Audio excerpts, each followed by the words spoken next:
Oke, teman-teman, hari ini saya akhirnya kembali lagi setelah hampir berapa? 1 tahun lebih. 1 tahun lebih. Ketemu lagi dengan Om Oop ya teman-teman dari Gupi Tajur. Hari ini kontennya kita sebenarnya collab tadinya. Cuma Om Oop nggak bawa kameramen nih. Ya, kameramennya lagi sibuk. Oke, ini teman-teman, kita hari ini mau ngobrol-ngobrol tentang perawatan gupi Om Oop gitu. Nah, saat ini kan kalau kita liatin dari tahun 2002 sampai ke tahun 2023 ini banyak banget musim hujan nih Om Oop. Bener. Ya. Nah, kita tahu bahwa perawatan ikan di outdoor itu biasanya kan agak berbeda nih Om Oop. Iya. Boleh sharing nggak Om Oop, gimana sih cara merawat ikan gupi khususnya di outdoor? Kalau di outdoor kayak gini ya, mungkin sering saya bahas ya di konten saya mungkin gitu. Cara perawatan di outdoor, 1, kebersihan di air. 2, di cuaca hujan tuh main garam. Karena apa? Garam itu buat naikin suhu juga. Kayak gitu. Oh, kalau dari sisi pemberian garam sendiri di outdoor itu sendiri gimana sih Om? Seberapa banyak untuk kolam nih? Kolam Om Oop kan kurang lebih 1x2 nih ya. Iya. Kalau di kita 1,5 kali kok. Oh, 1,5 ya? Iya, cuma tingginya ini loh, 40. 40. Air kita pakainya antara 30, Ya. 28, 30. Ya. Terus takaran garam tuh biasanya setengah botol aqua yang setengah liter. Setengah botol aqua yang setengah liter gitu ya. Per setiap kolamnya nih. Per setiap kolam. Nah, untuk pemberiannya sendiri itu berapa kali sehari Om biasanya gitu? Pemberiannya sih pas kita ganti air baru. Oh, pas ganti air baru. Langsung kita tebar tuh garam. Kan kita endapin dulu ya 2 hari. Jadi hari pertama kita udah kasih garam. Kayak gitu.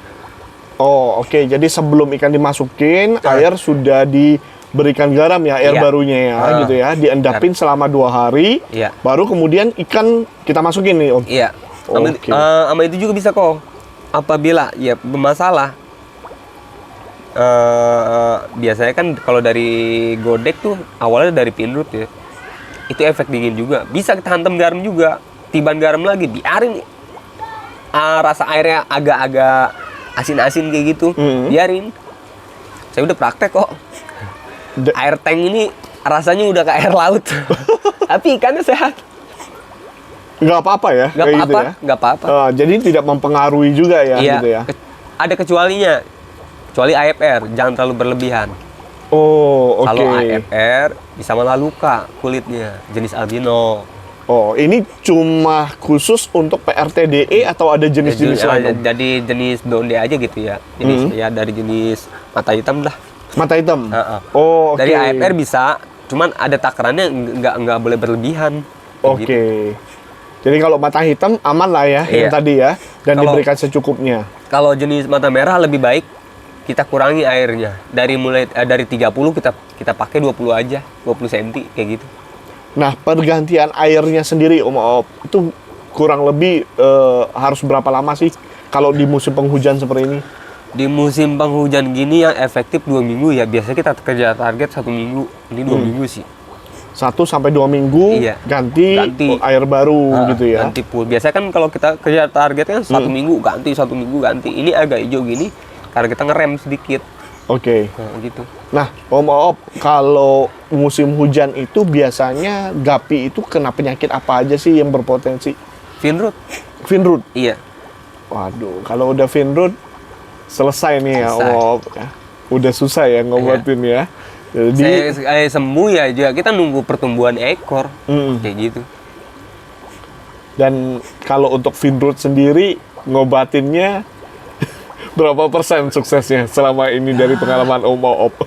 Paling 50%, sisanya gagal. Sisanya gagal ya? Iya. Jadi sebelum... Ya udah untung-untungan aja.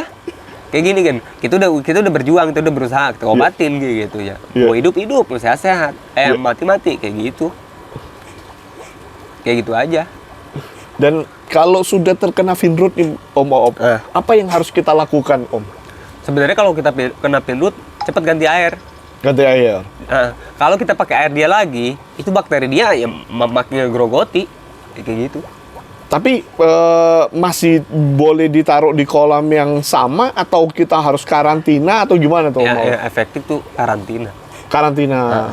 Nah, setelah terkena finrut ini kan pasti ada bakteri nih yang di dalam kolam ya seperti ini. Nah, supaya ini tidak menyebar ke ikan-ikan yang baru tuh gimana Om?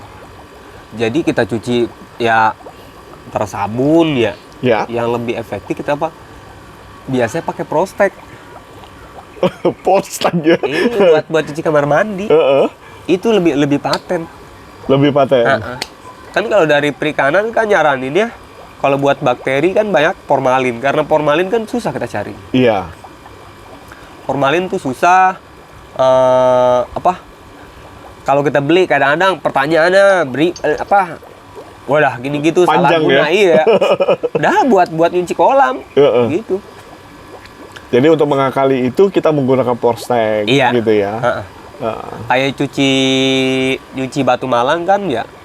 Sama itu buat naikin ini dia lagi apa? Kayak kan dia ada kadarnya. Bisa pakai Prostek. Oh, Biar bisa aktif lagi. iya. Kadang-kadang orang udah sisa buang aja kayak gitu kan.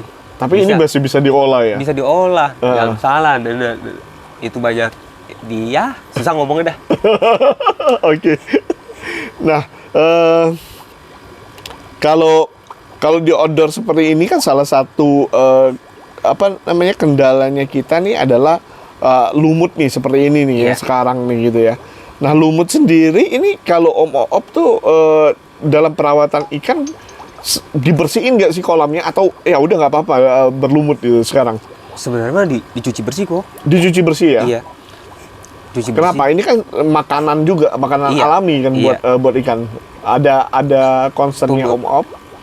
Memang kalau ada lumut dia bisa tumbuh plankton ya. Iya. Cuma lama kelamaan juga bisa jadi ini juga. Jadi penyakit juga. Penyakit juga. Oke.